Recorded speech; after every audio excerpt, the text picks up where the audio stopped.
Pernahkah kalian melihat lukisan ini, atau lukisan ini? Mungkin kebanyakan dari kalian sudah sangat familiar dengan salah satu lukisan ini. Yaps, lukisan ini berjudul Starry Night karya Vincent Willem van Gogh. Halo semuanya, saya Tira Santi dari program studi Pendidikan Seni Rupa, dan di video ini akan membahas salah satu tokoh seniman dari Barat, yakni Vincent Willem van Gogh.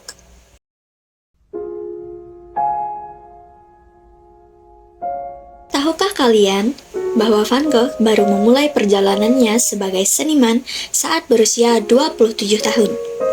Semasa hidupnya, dalam kurun waktu 10 tahun, Van Gogh mampu menciptakan kurang lebih 2.100 karya seni. Di antaranya terdapat 860 lukisan minyak dan kurang lebih 1.300 lainnya adalah lukisan cat air, gambar, dan sketsa.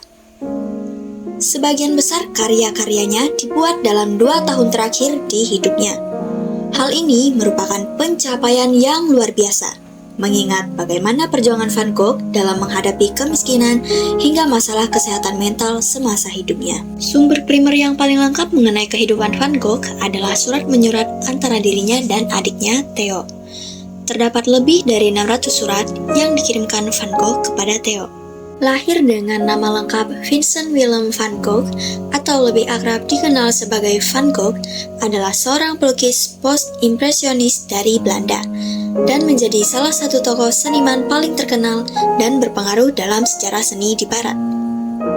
Van Gogh lahir pada tanggal 30 Maret 1853 di Groot-Zundert, Belanda, dan merupakan anak kedua dari 6 bersaudara.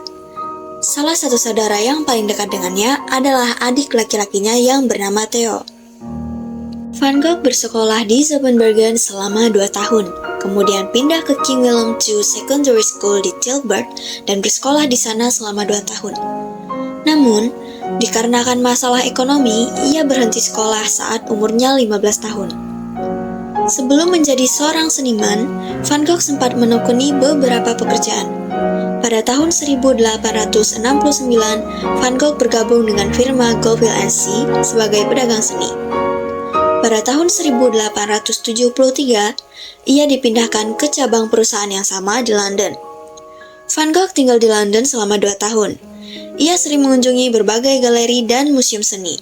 Dari sanalah, ia mengagumi pengukir British sehingga menjadi inspirasi baginya dan mempengaruhi Van Gogh sebagai seorang seniman nantinya.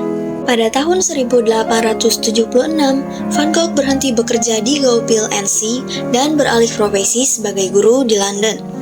Lalu, ia beralih ke bidang keagamaan hingga pada tahun 1879, Van Gogh mendapatkan izin untuk bekerja sebagai pembaca khotbah di Bordinage. Di Bordinage, Van Gogh mengalami masa krisis personal yang berpengaruh besar pada akhir hidupnya. Ia merasa gagal dalam beberapa bidang pekerjaan sebelumnya. Theo memberi dukungan kepada Van Gogh, baik secara finansial maupun spiritual. Ia menyemangati sang kakak untuk menjadi seniman. Van Gogh akhirnya memutuskan untuk mengikuti saran dari Theo untuk menjadi seorang seniman dan pindah ke Brussels sekitar tahun 1880. Di sana, ia belajar di Academy of Art untuk belajar menggambar perspektif dan anatomi. Hingga pada tahun 1882, ia kembali ke Belanda dan pindah ke Den Haag. Di sana, bersama kerabatnya bernama Mauve, ia mencoba memakai cat minyak untuk pertama kalinya. Lukisan pertamanya adalah Beach with Figures and Sea with a Ship. Sebelum membuat karya lukisan seperti yang kita kenal saat ini, awalnya Van Gogh melukis dengan warna yang kusam dan tema realisme yang suram. Salah satu contohnya adalah lukisan The Potato Eaters yang menampilkan keluarga petani dengan palet warna yang suram. Van Gogh pindah ke Paris dan tinggal bersama Theo pada tahun 1886. Ia menyadari bahwa warna keruh gelap yang biasa ia gunakan dalam karyanya sudah tidak tren lagi. Setelah pindah ke Paris, Van Gogh belajar kepada Fernand Carmen. Pengaruh seniman seperti Claude Monet, Camille Pissarro, Edgar Degas, dan juga Georges Seurat melekat pada karya-karyanya. Dorongan dari Theo untuk menjual lukisan juga mendorong Van Gogh membuat karya menggunakan warna yang lebih cerah dan sapuan kuas yang lebih dinamis. Van Gogh menyelenggarakan pameran yang memuat berbagai karyanya dan rekan-rekannya di tahun 1887. Kemudian, di awal tahun 1888, karyanya mulai menarik perhatian dan sukses dipamerkan di Salle de Repetition of Theatre Libertin Twine. Van Gogh pindah lagi pada awal tahun 1888 ke Arles. Ini adalah masa paling produktif bagi Van Gogh. Ia terpesona dengan keindahan pemandangan dan sinar di sekelilingnya, sehingga mempengaruhi pada karya-karyanya, seperti dominasi warna kuning, biru laut, dan ungu pucat. Ia menyewa rumah kuning dan bekerja bersama Paul Gauguin di sana selama musim gugur dan musim dingin. Namun, hubungan mereka memburuk karena memiliki ide-ide yang berlawanan, sifat yang terlalu berbeda, dan juga kondisi krisis kejiwaan Van Gogh yang parah. Puncaknya, pada 23 Desember 1888, Van Gogh dan Gauguin berseteru dan Gauguin meninggalkan Van Gogh. Emosi Van Gogh memuncak dan ia nekat memotong telinga kirinya. Ia mulai berhalusinasi dan mengalami serangan yang membuatnya hilang kesadaran. Bahkan, ia sempat berjalan ke rumah bordil di dekatnya dan memberikan potongan daging telinganya yang dibungkus itu kepada seorang wanita. Setelah insiden yang menggemparkan ini, ia membuat lukisan Self-Portrait with Bandaged Ear pada Januari 1889. Pada Mei 1889, Van Gogh menyerahkan dirinya ke rumah sakit jiwa di Saint-Paul-de-Mausole di Prancis Selatan. Banyak dugaan tentang penyakit yang diderita Van Gogh, seperti sifilis, halusinasi, epilepsi, skizofrenia, alkoholisme, dan masih banyak lagi. Jawaban yang paling mendekati adalah dari pernyataan Dr. Peyron, dokter di rumah sakit tersebut, yang menyimpulkan bahwa Van Gogh menderita suatu bentuk epilepsi. Dan ini adalah satu-satunya diagnosis medis resmi yang pernah dibuat. Selama di sana, Van Gogh mengalami kombinasi antara ketidakstabilan mental dan ledakan kreativitas.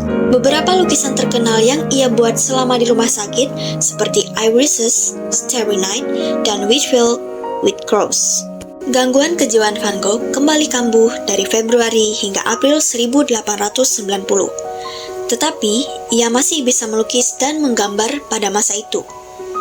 Hingga pada tanggal 27 Juli 1890, Van Gogh menembaki dirinya sendiri menggunakan pistol.